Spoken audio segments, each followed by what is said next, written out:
네, 오늘의 정치권 이슈 최진봉 성공회대 교수, 윤주진 정치평론가와 함께하겠습니다. 두 분 어서 오십시오. 안녕하세요. 일단 먼저 오늘 이 부분도 한번 짚어보겠습니다. 재작년이죠. 윤석열 대통령의 순방 당시에 비서고 보도 논란으로 세간이 뜨거웠습니다. 그러니까 바이든이냐 날리면이냐 이걸 두고 굉장히 많은 해석들을 낳기도 했고요. 논란도 났었는데 결국에는 지금 외교부가 MBC를 상대로 정정 보도를 해달라는 소송을 냈고 1심 재판부는 외교부의 손을 들어줬습니다. 이번 재판 과정 어떻게 보셨는지 먼저 최진봉 교수님부터 짚어주시죠. 예, 이번 재판은 잘 아시는 것처럼 윤석열 대통령이 미국 방문했을 때 이제 발언 내용이 공개가 되면서 논란이 됐었고요. 그걸 이제 MBC에서 보도하는 과정에 이제 바이든에 대해서 뭔가 부정적인 발언을 했다. 이제 요 내용이 주 내용인데 여기에 대해서 이제 당시의 대통령실은 바이든이 아니라 날리면이었다 이렇게 얘기하면서 여러 가지 논란들이 좀 있었습니다. 예. 물론 이제 듣는 사람에 따라서 각각 다르게 들릴 수도 있다고 생각을 합니다. 그러나 그것이 명확하게 어떤 단어였다고 하는 부분은 지금도 사실은 명확하게 누군가가 정리를 해준 적은 없어요. 다만 이제 1심 판결에서 MBC에게 정정 방송을 하라고 지금 결과가 나온 상황이기 때문에 일단 법원의 판결이니까 그것대로 받아들인다고 생각을 하고요. 다만 MBC 입장에서는 이번 사안에서 항소를 하겠다고 그랬어요. MBC는 명확하게 MBC 입장에서는 그게 바이든으로 들렸다고 인식하는 것 같아요. 그러니까 그 부분에 대해서는 아마 항소심에서 또 다투볼 여지가 있다고 생각을 합니다. 여기서 명확히 해야 되는 거는 그러니까 재판부가 바이든이 맞다 날리면이 맞다 이 부분에 대한 판단은 아닙니다. 아니죠. 네, 다만 맞습니다. 이제 MBC가 다소 이렇게 해석의 여지가 있는데 그 부분을 너무 정확하게 한쪽으로 이제 보도를 한 부분에 대해서 외교부는 정정 보도를 요청을 했고 이 부분에 대해서 재판부는 그렇습니다. 혹시 모를 여러 논란이 있는데 너무 명확하게 한쪽 이야기를 했다라는 부분에 대해서 정정 보도를 요청한 상황이고요. 예. 그러면은 지금 여기 쟁점을 보면 이제 당사자의 적격성, 그러니까 외교부가 청구권이 있느냐 정정 보도, 그리고 또 보도 내용의 진실성 이런 측면에서 좀 쟁점이 있지 않았습니까? 예. 이번 재판은 어떤 부분에서 이제 외교부의 손을 들어줬다고 판단해야 될까요? 일단 기본적으로 외교부의 문제제기에 대해서 합당하게 판단할 어떤 사안이다 이렇게 본 것으로 보이고요. 예. 그 다음에 중요한 것은 아까 말씀하신 것처럼 정밀한 음성 감정을 해본 결과 예. 이 바이든이냐 날리면이냐 이 부분에 대해서 정확한 사실관계를 100% 확정적으로 판단하기는 어렵다라는 결론이 나온 것입니다. 예. 근데 공영방송인 MBC는 보통 정치적 사안에 대해서 다루더라도 보통 양측의 의견을 균형적으로 중립적으로 다뤄야 될 의무가 있지 않습니까? 예. 그런 것처럼 이번 사안 같은 경우도 외교적으로 비화될 수 있는 사안인 만큼 어떤 특정한 자신들의 해석을 마치 사실인 것처럼 객관적인 것처럼 보도한 것에 대해서는 재판부가 받아들일 수 없다고 예. 판결을 내린 것으로 보입니다. 근데 이제 정정 보도를 요청했기 때문에 이 부분에 대해서 정정 보도 안 하고 계속 항소를 하게 되면 그간의 어떤 소송 비용이라든지 어떤 비용을 지불해야 되는 것들도 있지 않겠습니까? 이건 어떻게 되는 겁니까? 그럼? 그건 지불해야죠. 그러니까 만약에 패소를 하게 되면 항소심에서 바뀌게 되면 그게 다시 조정이 되거든요. 예. 그러니까 항소심 재판부가 만약에 MBC의 손을 만약에 들어준다고 하면 이게 완전히 이제 1심은 다시 이제 무효가 되는 거니까 지불할 필요가 없지만 예. 만약에 항소심도 1심처럼 동일한 판단을 내리게 되면 지금 하루에 100만 원씩 벌금을 내게 돼 있어요. 예. 이 부분에 이제 MBC가 부담을 해야 되는 거죠. 예. 그래서 그거는 일단 항소심이 어떻게 나올지 모르는 상황이기 때문에 어떻게 제가 답변을 못 드리겠어요. 다만 중요한 것은 만약에 항소심에서 동일한 판단이 나오게 되면 이제 매일 하루에 100만 원씩을 지급하게 돼 있는 내용들을 이행해야 되고요. 예. 그리고 이제 보통 항소심에서 패소를 하게 되면 그 재판 비용도 사실은 패소한 쪽에서 지불하는 경우가 대부분입니다. 그래서 그런 부담을 안게 되는 거죠. 그러나 MBC 입장에서는 아마도 보도의 자유, 언론의 자유 입장에서 MBC 자체적으로 판단해서 보도한 내용들에 대해서 이런 판단이 나온 것을 받아들일 수 없다고 판단한 것 같아요. 그래서 아마도 항소를 결심한 것 같고 예. 앞으로 이제 항소심이 어느 정도 걸릴지 모르겠지만 걸리는 동안 좀 지켜보면서 만약에 패소하게 되면 벌금을 내야 되는 거고요. 예. 손해배상에 대한 비용을 만약에 이제 승소를 하게 되면 결과가 뒤집어지기 때문에 지불할 필요가 없는 것이죠. 예. 그러니까 지금 그 재판부에서는 피고가 원고에게 의무를 이행하지 않을 경우, 그러니까 MBC가 정정 보도 하지 않을 경우에는 어떤 이행하지 않은 그 다음 날부터 100만 원씩 계속 계산을 해서 돈을 지급하라 이런 판결을 내렸기 때문에 네. 향후 6개월이든 7개월, 8개월 걸게 되면은 굉장히 많은 또 소송 비용과 함께 벌금을 물게 되는 거 아닙니까? 만약에 2심에서도 항소해서 MBC가 진다면 말이죠. 예. 그럼 이게 지금 계속 좀 길어지는 부분에 대해서 총선을 앞두고 과연 이 나온 1심 판결 혹은 항소하는 이 과정들이 선거 국면에도 좀 영향을 줄까요? 저는 그렇게 큰 영향을 미치지는 않을 것으로 보는 것이 보통 이제 흔히 지금 현재 MBC가 취하고 있는 어떤 스탠스, 입장이 어떤 쪽에 더 가까운지에 대해서는 시청자들도 너무 정확히 잘 알고 있기 때문에 예. 이미 이 정부와 MBC의 어떤 불편한 관계 이런 것들에 대해서는 다 인식이 돼 있는 상태에서 더 이상 이 문제가 어떤 국내 여론에 큰 영향을 미칠 것으로 보이지는 않습니다.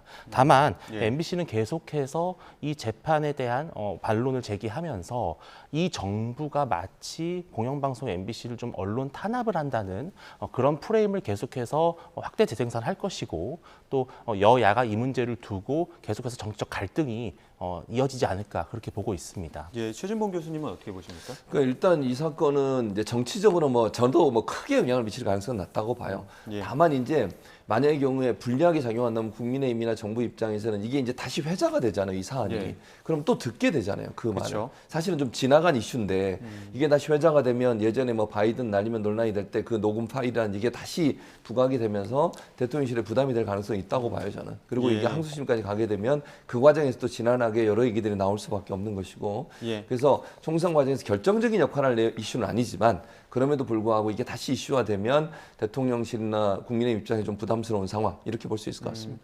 이 부분도 짚어보겠습니다. 이재명 대표 피습 사건 그 수사 결과를 놓고 오늘 민주당 최고위에서도 그렇고 굉장히 집중포화를 퍼부었습니다. 피습 사건이 아니라 살인미수 사건이라면서 이제 전면 재수사를 촉구하고 나선 건데 일단 그 목소리 한번 들어보시죠.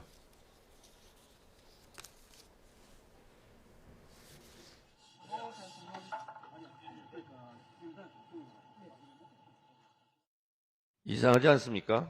사건 발생 1시간도 안 되었고 당신은 이재명 대표의 생사 여부를 판가름하기 어려운 혼란스러운 상황이었는데 사건 현장을 왜 훼손합니까? 전망대 관리소 직원도 아닌 경찰이 누구 지시를 받고 사건 현장에 남아있을지도 모를 증거를 물총수로 지웁니까? 벌거벗은 임금님 찍는 건지 모르겠습니다. 왜 살인미수범을 살인미수범이라 부르지 못합니까? 경찰이 살인미수범 신상 정보를 꽁꽁 감추는 이유가 뭔지 의문입니다. 윗선에서 살인미수범 보호라도 하라고 지시라도 내려왔습니까?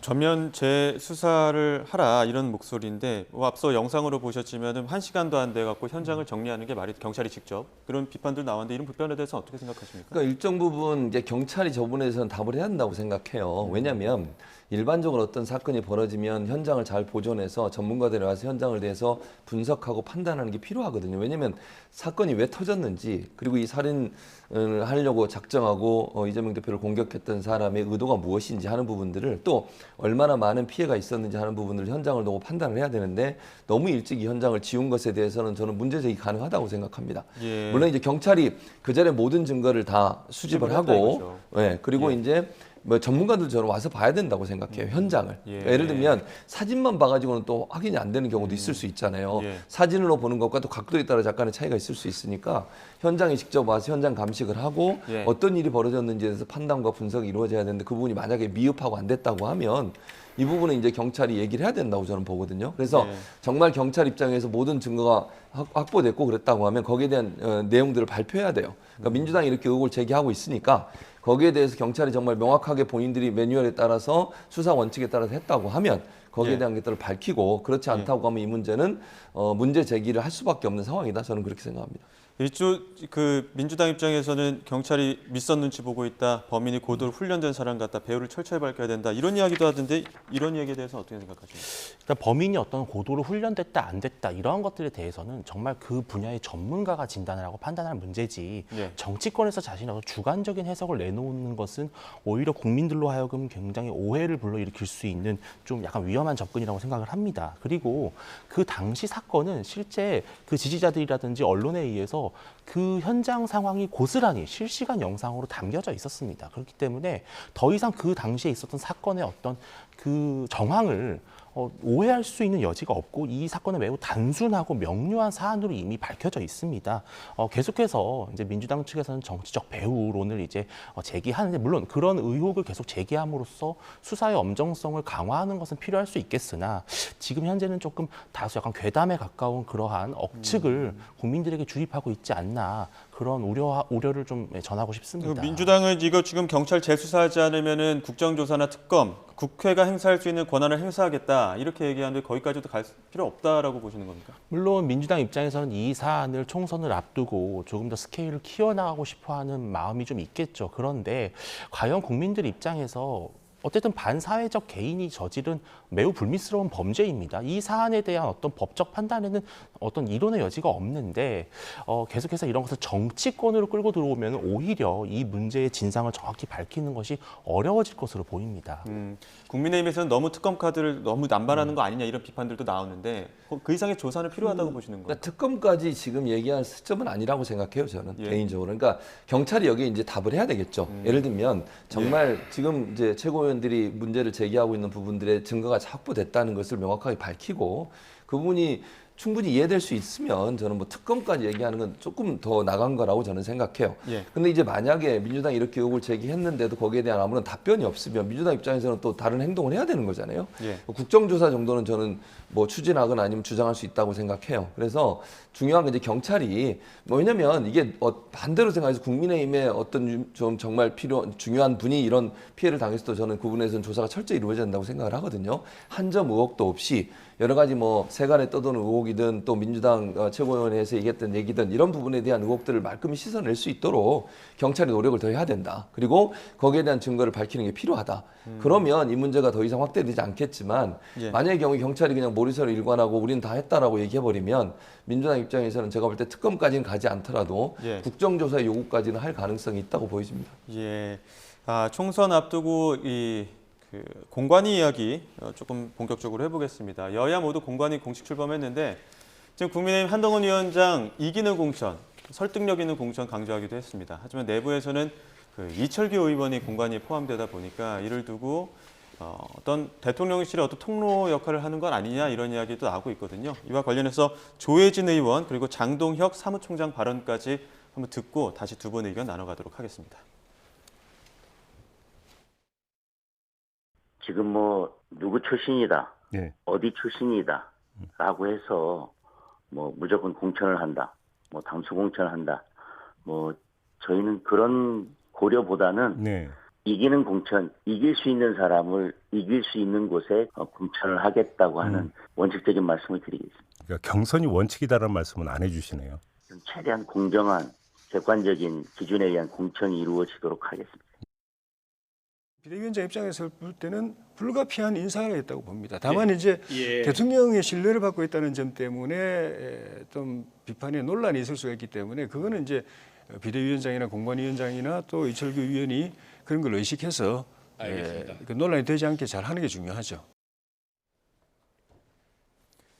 지금 굉장히 복잡하게 돌아가는 것 같기도 합니다만 언론 보도에서는 이제 검수죠. 그러니까 검찰 출신은 텃밭에 그리고 장차관은 험지 보내는 거 아니냐 뭐 이런 이야기들도 나오고 있는데 지금 용산 출신 인사들이 대거 하려고 준비를 하고 있다라는 부분에 대해서는 어떻게 보고 계십니까? 저는 이제 그런 부분들이 이게 보이고 있어요. 그러니까 그거는 부인할 수 없다고 생각해요. 물론 일정 부분 또 대통령이 집권 2년차 이제 3년차에 들어가게 되는데 그런 부분에 있어서 대통령실에 근무했던 분들이 총선에 나가는 것은 예전에도 있었던 일이죠. 근데 문제는 그것이 어느 정도 폭이냐가 중요하고 두 번째는 지역에서 정말 소위 당협위원장으로 열심히 활동했고 지역을 잘 다녔던 분들이 있는 곳에 만약에 전략공천이나 아니면 경선도 하지 않고서 내리꽂는 듯한 그런 태도를 보인다고 하면 당연히 반발할 수밖에 없잖아요. 예. 당장 오늘 아침에 이제 김용남 전 의원이 예. 반발해서 이제 탈당을 하고 예. 이준석 신당에 합류를 했는데 이런 것들이 이제 하나의 왜냐하면 거기에 지금 박문규 전 산자부 장관이 내려가 있거든요. 이런 문제가 발생할 수 있다는 거예요, 제 말은. 그러니까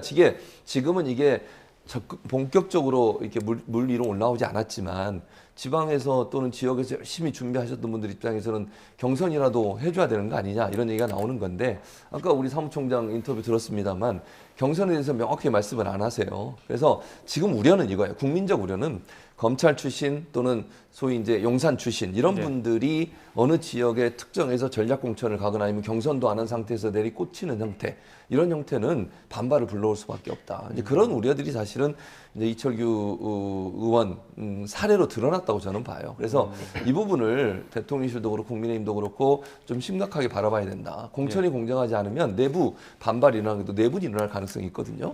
그 부분이 잘 조율이 안 되면 한동훈 비대위원장도 상당히 어려움을 겪을 수 있기 때문에 예. 이 부분의 조율이 반드시 필요하다고 생각합니다. 그러니까 용산 출신 인사들의 총선 출마를 통해서 내부의 어떤 분열이 조짐이 보일 수 있다는 부분을 우려하셨는데 그 부분이 지금 오늘 김용남 전 의원이 개혁신당 참여한 부분. 예. 왜냐하면 김용남 전 의원이 수원 지역구였는데 박문규 산자부 장관, 전 산자부 장관이 수원 출마한다고 하니까 지금 개혁신당으로 튕겨 나간 어떤 모양새가 나왔거든요. 예. 이런 게 어떻게 보면 오늘 시작이지만 계속될 수 있을 거라고 보십니까? 물론 이러한 일들은 지난 공천 모든 정당에서 사실은 반복되었던 일이고 불과 지금 며칠 전만 해도 민주당에서도 이제 현역 의원 탈당이 있지 않았습니까? 그러니까 어떤 정치의 과정에서 이러한 갈등 그리고 어떤 또 일부 인사들의 탈당, 이탈 이런 것들은 다소 좀 불가피한 면이 없지 않아 있습니다. 다만 이제 앞으로 한동훈 비대위 공관위가 어떻게 이러한 리스크를 잘 관리해 나갈 것인지가 이제 남은 숙제라고 할 수 있겠죠. 물론 이철규 의원을 둘러싼 여러 가지 그 해석이 있습니다만 저는 오히려 좀 솔직한 면도 없지 않아 있다고 생각을 합니다. 어차피 이 공천이라고 하는 것이 그동안 공관위에서만 이루어지는 것이 아니라 사실은 그 안팎으로 많은 분들의 의견이 반영되고 또 일부 이렇게 좀 당내 지분이 많은 분들의 입김이 통하는 것이 사실상 뭐 현실 아니겠습니까? 근데 그런 가운데서 오히려 공관위원장을 비롯해서 여러 비정치인 출신으로 구성되어 있는 공관위인 만큼 오히려 당내의 어떤 정치 역학관계를 좀 잘 이해하고 필요하다면 나서서 설득도 하고 조율도 할 수 있는 그런 조정 능력을 가진 분이 공관위에 계시는 것이 오히려 공관위가 좀 더 안정적으로 이 물갈이라든지 뭐 공천 갈등 리스크를 적정하게 리스크를 관리할 수 있는 역량을 오히려 확보했다. 저는 그렇게 보고 있습니다. 예. 그런데 지금 한동훈 위원장, 나 지금 이 당에 아는 사람 없다. 내가 뭐 아는 사람이 있다고 밀어줄 정도로 감정적인 사람도 아니다. 이렇게 이야기를 했단 말이죠. 그러다 보니까 오늘은 김용남 전 의원, 그러니까 배지가 표결권이 없는 분이지만 이러한 공천 국면이 계속되다 보면은 쌍특검 앞두고 결국 표결권을 갖고 있는 의원들도 나가버리는 거 아니냐. 이런 우려도 나오는데 여기에 대해서 어떻게 보십니까?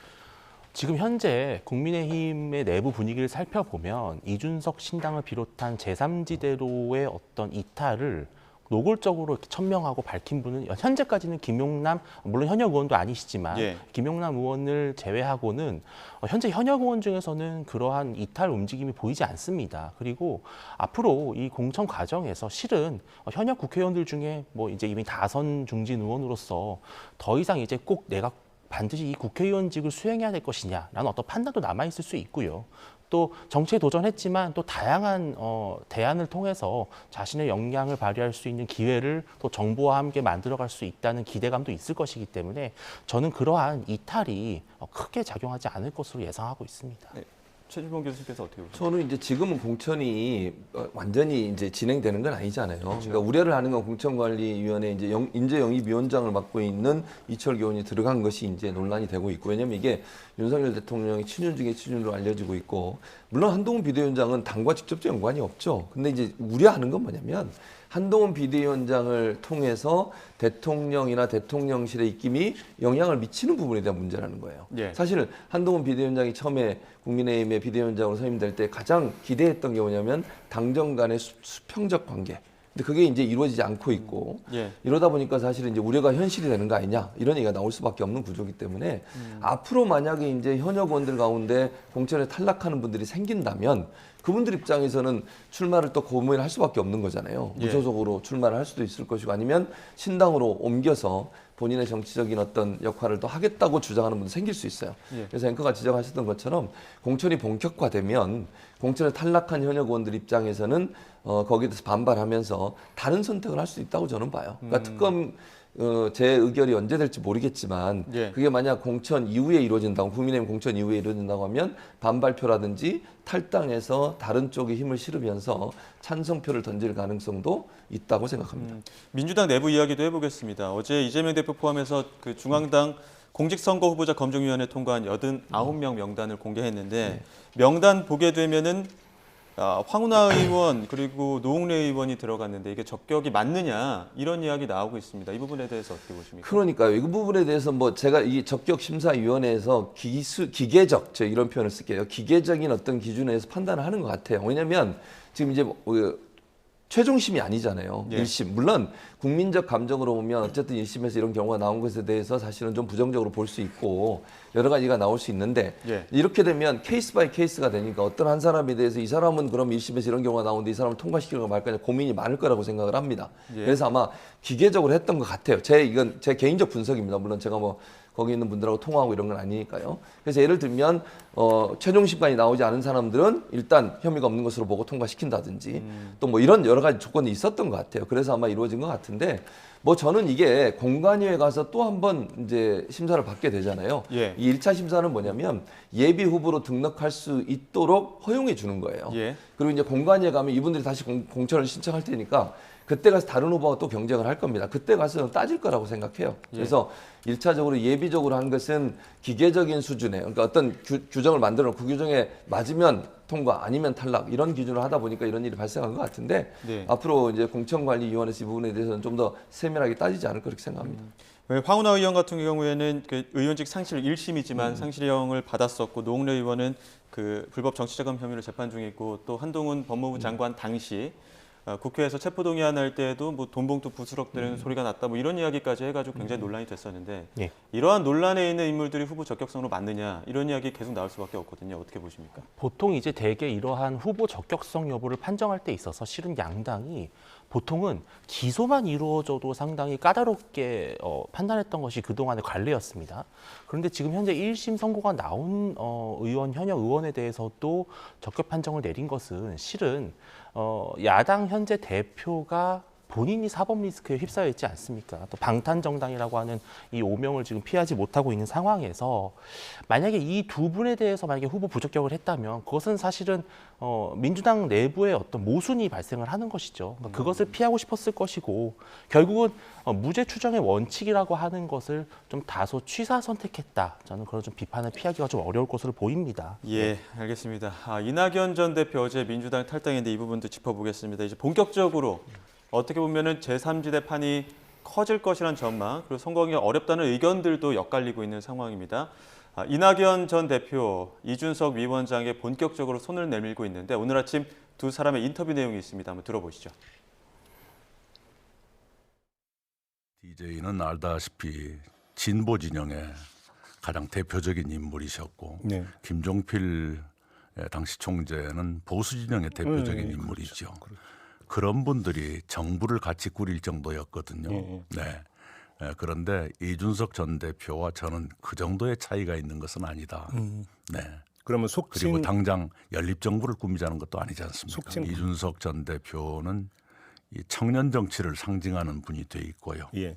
뭐 저는 좀 외람됩니다만은 경험 많은 정치인의 대표격으로 돼 있지 않습니까? 그런 점에서는 세대 통합의 모델이 될 수도 있다. 네. 네, 이렇게 생각합니다. 다만 나머지 세력과는 아직까지 한강 정도의 강이 흐르고 있을 수 있다. 네. 근데 뭐 두 강이 못 이을 강남과 강북을 못 이을 건 아니거든요. 다리는 놓아서 다 잇고 있지 않습니까? 근데 또 이제 민주당 내에 제가 알고 있는 인사들이 지금은 네가 한강처럼 보지만은 나중에 실제로 만나서 이야기해 보면은 어떤 분들과는 지중해처럼 느껴질 수도 있을 거다. 네. 이런 비유를 하기도 하시더라고요. 근데 뭐 저는 선입견 없이 여러 주체들과 대화를 하고 또 같이 만나는 자리들을 또 가져볼 생각입니다. 지금 녹취에 나오진 않았지만 이낙연 전 대표 진중한 본인의 모습과 어떤 활발하고 분방한 이준석 위원장의 모습이 합해졌을 때 국민들이 보기에도 굉장히 재밌는 요소가 될 것이다. 또 이런 이야기를 했거든요. 교수님 보시기에 이준석 위원장과 이낙연 전 대표의 사이 청계천입니까? 한강입니까? 아니면 지중해입니까? 지중해입니다. 지중해. 저는 그렇게 봐요. 왜냐하면 예. 지금 뉘앙스를 보면요. 두 분의 말씀의 뉘앙스를 보면 이낙연 전 대표는 더 적극적이에요. 그렇죠. 왜냐하면 지금 현재 물론 뭐 지금 현재 지지율이 뭐 전 끝까지 갈 거다 이렇게 볼 수는 없지만 현재까지의 지지율을 보면 이준석 전 대표의 신당에 대한 지지율이 조금 더 높거든요. 예. 그리고 이제 가능성도 더 많이 보이고 거기는 그래서 아마 이낙연 전 대표 입장에서는 더 적극적으로 어필을 하시는 것 같고 이준석 전 대표는 약간 좀 거리를 두는 것 같아요. 예. 좀 지켜보겠다. 그러니까 아까 그 청계천 얘기와 한강 얘기할 때 앞부분에 무슨 얘기가 있었냐면요. 양양자 의원이 추진하고 있는 신당과는 가깝다. 예. 청계천 정도다. 그러니까 충분히 예. 넘을 수 있다고 얘기하면서 이낙연 전 대표를 얘기하면서 한강 얘기를 하고 지중 얘기를 한 거거든요. 그래서 저는 이 두 분이 만나는 것은 조금 어려울 수 있다고 저는 생각해요. 그게 이낙연 전 대표는 적극적으로 그렇게 하고 싶으실 거예요. 왜냐하면 빅텐트를 쳐서 본인이 어떤 주도권을 쥐고서 뭔가 하시고 싶어 하시는데 이준석 전 대표는 그렇게 호락호락하게 그렇게 할 가능성이 저는 낮다고 봐요. 예. 왜냐하면 지지층도 다를 뿐더러 정강 정책에서 저는 충돌된 부분이 많을 거라고 생각합니다. 지금은 그냥 겉으로 보여지는 빅텐트니까 그게 좋아 보일 수 있지만 그게 그렇게 가다 보면요 지지층도 잃어버려요. 그러니까 사실은 코어 지지층, 그러니까 집중적으로 그 신당을 지지하는 지지층들 끌고 가야 되거든요. 그리고 확장성이 있어야 되는데 이러다 보면 집중적으로 그 신당을 지지했던 분들마저도 빠져나갈 수 있어요. 이런 위험성이 있기 때문에 지금 이낙연 전 대표 입장에서는 어쨌든 더 많은 사람을 끌어모아야 되는 상황이니까 그런 말씀을 하시지만 이준석 전 대표는 그렇게 쉽게 하긴 어려울 거다. 제가 만약에 예상컨대 최대한 하더라도 뭐 선거 과정에서 연합 정도 그 정도는 갈 수 있지만 뭐 두 신당이 합쳐가지고 하나의 정당을 만들기까지 가기는 시간도 짧고요. 그럴 가능성 또 그것이 총선에 본인들에게 영향을 미칠 가능성 저는 낮다고 보기 때문에 예를 들면 각자가 어느 정당에 후보를 내고 안 내고는 어느 지역에 그건 결정할 수 있겠지만 화학적인 결합까지 가기 좀 어렵지 않을까 이렇게 전망합니다. 예, 어떻게 보십니까? 일단은 기본적으로 좀 대체적으로는 되게 동의합니다. 왜냐하면은 이낙연 신당, 이준석 신당은 기본적으로 지향하는 가치가 다릅니다. 예. 기본적으로 지향하는 가치가 다른 분들이 어떻게 하나의 정치 결사체인 정당을 구성해서 공천 과정을 겪겠습니까? 지금 현재 양당 같은 경우에는 같은 당내에서도 이미 공천 잡음으로 인해서 갈등이 잠재돼 있습니다. 예. 그런데 각자 다른 당을 만들려고 했던 분들이 어느 날 한 날 모여서 공천관리위원장을 만들고 예를 들어서 비례대표 같은 경우에 1번부터 뭐 10번까지 정해야 되지 않겠습니까? 그런 과정을 과연 이분들이 어떠한 신뢰관계를 갖고 앞으로 해나갈 수 있을 것인가 상당히 회의적이고요. 예. 물론 이낙연 대표 같은 경우는 지역 기반이 호남이고 오히려 이념적 기반은 그렇게 아주 국한돼 있지 않습니다. 그런데 이준석 대표 같은 경우는 지역 기반보다는 보통 세대 기반 그리고 이념적 기반이 확고합니다. 이 서로 다른 성격의 정치 결사체이기 때문에 이들이 함께 같은 정치를 도모한다? 현실적으로 매우 어려울 것으로 보고 있습니다. 짧게 시간이 부족하기 때문에 두 분 의견 잠시 여쭙겠습니다. 오늘 이제 원칙과 상식 3명 의원 그리고 당신과 함께 또 박원석, 정태근 전 의원까지 해서 미래대연합 신당 창당하고 14일 창당 발기인 대회 하겠다 이야기했는데 성공 가능성 어떻게 보십니까? 성공 가능성은 낮다고 봐요. 그러니까 물론 이분들이 이제 새로운 정치 세력화를 했지만 아마도 저는 조금 시간이 지나면 지금 이낙연 전 대표 쪽과 함께 할 거라고 저는 개인적으로 생각을 하거든요. 이분들이 사실 탈당하면서 윤영찬 의원이 빠지는 바람에 힘이 확 빠졌어요. 그러니까 저는 이 표현을 조금 심하게 표현하면 뒤통수 맞았다고 생각하거든요. 예. 윤영찬 의원이 같이 해줬어야 사실은 힘이 붙어요. 윤영찬 의원이 빠지는 바람에 자기 본인들도 30분 전에 알았다잖아요. 예. 이런 형태가 사실은 이분들의 새로운 출발에 상당히 큰 부담이 되고 있다. 그리고 민주당 내에서 이분들과 함께할 사람들이 아직까지 나오지 않고 있기 때문에 제가 볼 때는 본인들의 정치 세력화를 추진은 하시겠지만 성공 가능성은 낮다. 물론 나중에 이낙연 전 대표와 함께 하시면서 어떤 역할을 할지는 좀 두고 봐야 되겠지만 지금 당장의 판단으로 본다면 성공 가능성이 그리 크지 않다. 이렇게 분석합니다. 짧게 혹시 선거제가 중요한 변수 같습니다. 선거제가 예. 어떻게 결정되느냐에 따라서 커질 수도 있고 아니 상당히 제한적일 수도 있고 그렇게 보고 있습니다. 알겠습니다. 여기까지 듣도록 하겠습니다. 지금까지 최진봉 성공회대 교수, 윤주진 정치평론가와 함께했습니다. 오늘 말씀 고맙습니다.